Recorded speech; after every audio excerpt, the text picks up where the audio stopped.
Hello YouTube, welcome back to another video. I am here to talk about, obviously, as you can read, I'm here to talk about Deltarune. These newest chapters were really good, and I want to talk about them. So I think we can probably just start with the simple fact that chapters 3 and 4 were really good. There was it's been what, around 5 years between the releases of, 4 or 5 years between the releases of chapter 2 and then 3, 4. The biggest difference I will talk about for both chapters is just the sheer quality has gone up like tenfold. Like some of the animations, especially in there's some stuff in chapter 3, but especially in chapter 4 with the Titan, which I'll get to in a minute, the quality has just gone up. Animation, music, visuals. Me personally, I'm glad to see that the game has improved. Like, it's crazy. I was talking about it with one of my friends, and it's like, it's kind of funny because chapter 1 almost feels like a pilot, and like the actual game of Deltarune starts from chapter 2. Chapter 1 legit feels like a demo compared to the rest of the chapters. And even then, the difference between chapters 2 and 3 is massive. Then there's the development of my personal favorite character, which is Susie. That shouldn't really be a surprise. I'm not gonna sit here and act like, I've never been a fan of Susie. I feel like I've definitely been like a big fan of her character literally since day one. Like, I always say that I'm somebody who personally likes that type of character dynamic where it's like they're very like rough and tough on the outside. Like, they're very rough and tough on the outside, but they use that as like a coping mechanism for like a much more softer like person. And like, it's crazy because even if you think about the timeline of Deltarune so far, like, yeah, for us as players and I guess viewers, it's been years, but in their actual world, it's been like 3 days. Susie went from being this like just a straight menace, like a complete bully, to like a more well-rounded person. Yeah, she still has her outbursts from time to time, but I feel like they're a lot more justified now. It's not like how in chapter 1 she's just mad at Chris because Chris won't talk, because Chris is quiet, so obviously Chris is gonna talk. Whereas in chapter 4 she kind of takes that silence as like, now she kind of understands Chris's silence at times to some extent. Obviously there's more on that Chris and player difference. And yeah, I feel like Susie's overall development has just been really good. Again, she's always been my personal favorite of the trio and of just the entire Deltarune universe. She's probably been like my favorite character. I wouldn't even, did I like her in chapter 1? I thought she was fine in chapter 1, but I started to like her more as a character in chapter 1. I played chapter 2, and chapters 3 and 4 just further emphasize that. So take of that as you will. So first I want to break down chapter 3. Chapter 3 was fucking hilarious, in my opinion. That's like the biggest takeaway I have from chapter 3 was just funny. It had its emotional notes, especially in the very beginning, and then again towards the ending of it. But overall, it was a very goofy chapter with a lot of good humor. Tenna is like a really unique character, just even in his own design. His whole thing of just being like this 3D model, trying to blend in with like the 2D pixel art. I thought it would clash, but it works really well for his character, and especially his animations work out pretty well. Even though a lot of the dancing ones are like very memey, he's very much like a character that, at his nature, he means well. He just, his whole goal is to just keep us as the player, focused on television, and try not to run away from television again like we have been over the years, or whatever's going on with that. So the biggest strength of chapter 3, I would say, yeah, obviously besides the humor, I would say also the games as well. Like, the games had a pretty good chunk of lore. I really like the idea of like the NES Zelda style games that you play, and I also like it when you try to work your way towards getting the Shadow Mantle. You have to play those like solo games with Chris. Like, those games had a surprising amount of depth to them. Like, I was like, yeah, this is clearly the route for the secret boss, S rank everything, you get to continue playing the game. But I don't know, it was a little weird at first, because I was just kind of like nervous that like these were not gonna really do that much for me, because it's like, when I first played the chapters, I didn't even do the secret bosses because I was so desperate to avoid spoilers. I personally don't have a Switch 2, and my personal mentality is that until I do get a Switch 2, there's no real need for me to purchase games on my original Switch, because it's just going to get put to my Switch 2. So I'd rather just wait until I get a Switch 2 to continue, you know what I mean? So I just bought Deltarune for my laptop. So I technically played chapters 3 and 4 standalone as quickly as I could so I could avoid spoilers in those regards. Secret bosses I don't really mind spoilers on because it's like, even though they're key to the story, it's things that I'll eventually get to. And it's not like I was like looking up like guides or how to start. It's like, I'd rather, naturally work my way towards, getting the secret stuff. So, that's that. Then, there was also like a decent chunk of stuff with Rouse as well in both chapters, and I feel like chapter 3 was like the first instance we got where you realize that Rouse really does not, like, while he's slowly been trying to live, it's really sad, almost. It makes sense, but it's also a little sad to see that Rouse basically just views himself as just like a vassal. Like, he doesn't even view himself as his own person. If Chris and Susie aren't around, he himself feels like he serves absolutely no purpose aside from just being around Chris and Susie to help them, fulfill the prophecy and, navigate the dark world, etc., etc. Which is like really sad.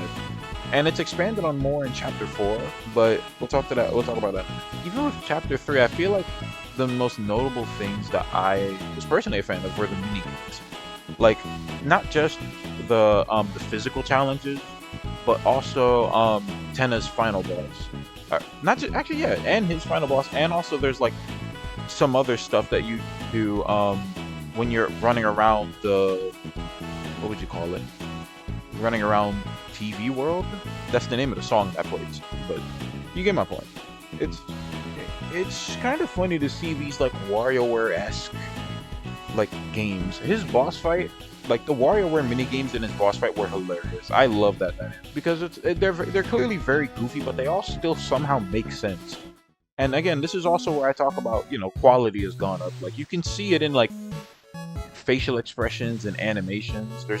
Or even just overall background visuals. There's just a lot more going on compared to like chapter 1, which is kind of interesting. And I think it's also because, if I'm not mistaken, I'm pretty sure that for the development of chapters like 3 and 4, there was an uptick in like people working on the game, if I'm not mistaken.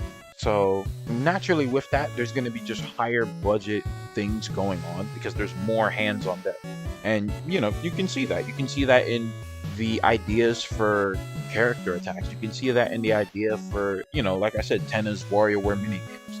You can see that for the physical challenge. You can see that in the newer character designs, etc., etc. Now that there's more people doing these things, you get more expansive worlds, which is good. Oh, I almost forgot to talk about the Knight. He was like the biggest thing about the ending of chapter 3. The Knight is a very compelling character, and it's funny how much like debate has been sparked over who the Roaring Knight is in the Light World.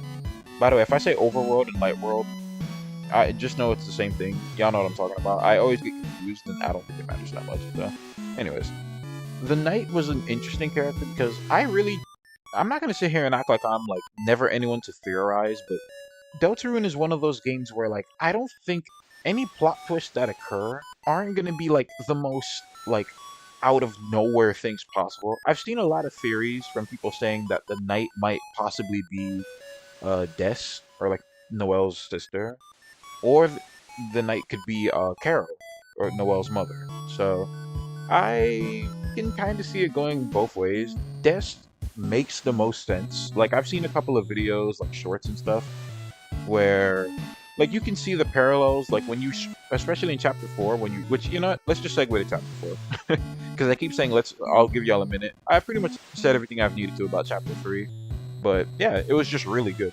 Chapter 4, compared to chapter 3, was a lot more serious. While there were goofy moments, especially with Garrison, it had a really decent chunk of like emotional notes. Off the top of my head, there's there's Susie and Chris finding out. There's the player realizing just how little Rouse thinks of himself, right? How empty his own room is.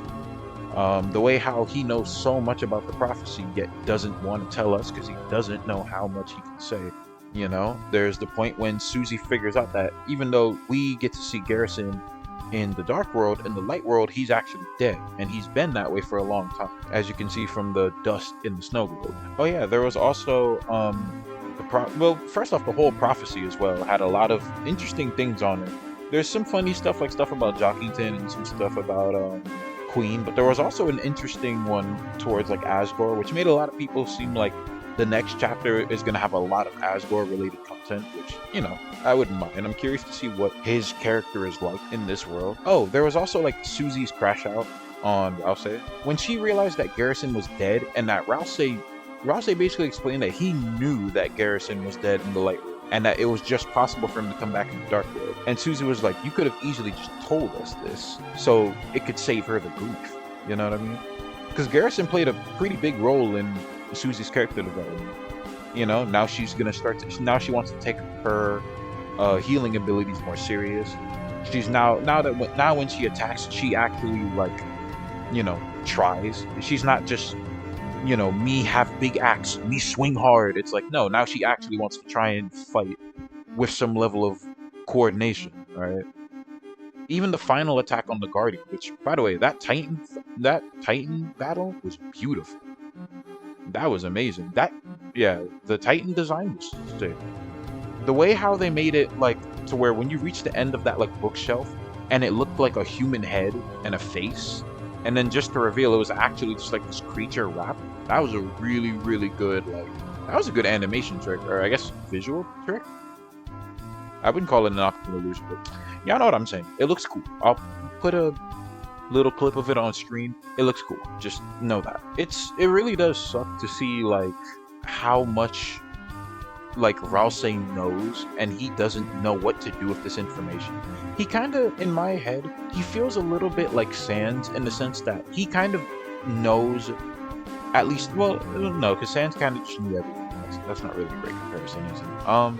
Rousey's whole thing is that he knows everything about the prophecy. He knows how it starts, everything in between, and how it ends. Well, maybe not everything in between, but the key middle points and the end. And the thing is, it's weird how much he knows. I feel like Rousey's whole thing was just letting it be known to Chris that he has so much information, that he has so much information on basically the story of Deltarune that even he doesn't know what to do with it. Which, while he does try to, like, force himself to kind of smile and be goofy and look happy in front of Chris, it's very apparent that, like, he knows how the story ends.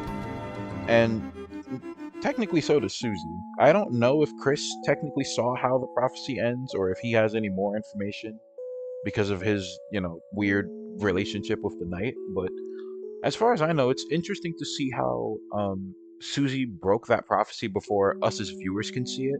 I think there's been a couple of theories on it. Oh yeah, by the way, I haven't done the Snowgrave weird route yet. I want to do that after I make this video, because that's an interesting path. And plus, you know, now that we know that we're not getting Chapter 5 at least until next year, at the very, very minimum, if they're really, really, really trying to release it quick, maybe January of next year, but realistically, it's going to be more like spring or summer of next year if I wanted to be realistic. So, might as well fill that time, you know, pretty much maximizing the content of Deltarune by playing the other alternative route. Anyways, back to the normal topic. I feel like everyone's theories on how the fate. I imagine it's like one of the, you know, one of our trio is going to have to sacrifice ourselves. Probably Susie, if I had to take a guess. Like, my personal guess was, like, I think Susie is. I feel like the ending of the prophecy is that Susie eventually sacrifices herself. It's interesting because I don't really know what to say about that. You know what I mean? Again, I just think that, like, you know, again, it doesn't really matter. It is, at the end of the day, Deltarune isn't a finished game, so, you know, everyone's theories are kind of just up in the air. My personal theory is that it's Susie that has to sacrifice herself. One thing that I personally am under the belief of is, what else was I going to talk about with Chapter 4? Oh yeah, the music and the visuals in Chapter 4 are really good. I didn't even talk about that. I said the visuals in both chapters were good, but, like, that, oh my god, the instance of the knight slamming all of those swords to make a new fountain, and you get this big beautiful spiral that turns into, like, this really detailed, like, titan figure, especially that arm. That was so sick with, like, the laser beam. That was amazing. Other than that, that's pretty much all I wanted to say about these two chapters. So the last thing I personally want to speak on is, like, chapter 5 predictions. um Now, I'll probably edit this out if I'm wrong, but I'm pretty sure that chapter 5 is probably going to take place over the course of, first off, I think the festival will take place during chapter 5. So that's something that's like, you know, that's something for us to look forward to. My personal theory, and this is going to sound kind of crazy, but you know, hear me out. I think that because, so chapter 3 pretty much almost entirely took place in the Dark World. And chapter 4 had a lot of like back and forth between Light World and Dark World for all types of character development, you know? Chapter 4 was kind of like that middle ground. Like chapter 4 was like where we as players are made aware, hey, this is the halfway point of the story of our heroes. Like we're halfway through. So I feel like chapter 5 is gonna have this weird tone where we're gonna mostly be in the Light World. I don't know why. I think there will be glimpses of the Dark World. Like maybe we'll travel to the Dark World for brief periods to do something and then go back to the Light World because it's like festival day. So what I think is going to happen is I think chapter 5 is going to really show us as viewers that Susie's mind, now that all, you know, basically like I said, now that the adrenaline and that copium is going to kind of start eating away, or not adrenaline, that copium is going to start eating away at Susie. Because, you know, she read the prophecy. She now knows at least how it's supposed to end. Which I feel like is going to weigh on her mind more and more the more she kind of sits down and thinks about it. And I feel like that's going to travel into chapter 5 with her interactions with other people and even Noelle, especially. I know there was also some people theorizing that Asgore is going to actually play a pretty big role next chapter because of his dialogue with having a shard and other stuff to do, which to me makes sense. But I feel like, again, my theory is that most of what's going to happen is going to take place during the Light World. I feel like the festival is going to occur, and the festival is going to be this one big goofy event. Maybe the player can play like a bunch of little like carnival games or whatever, and maybe take a ride. And I feel like as soon as the festival is over, or maybe towards like the end of the festival, things are just going to get like insanely serious. Like shit is gonna go down, right? Like there's gonna be a huge reveal about the night or something, and there's going to be like a lot. It's gonna be a lot. I'm excited. So that's gonna do it for this video. I think I pretty much spoke about everything I personally needed to. And yeah, if you guys like this video, leave a like, comment, subscribe, the notification bell, and I will see you guys in the next video. Bye bye. Oh, and drink your water too. I almost forgot to mention that. All right, see ya.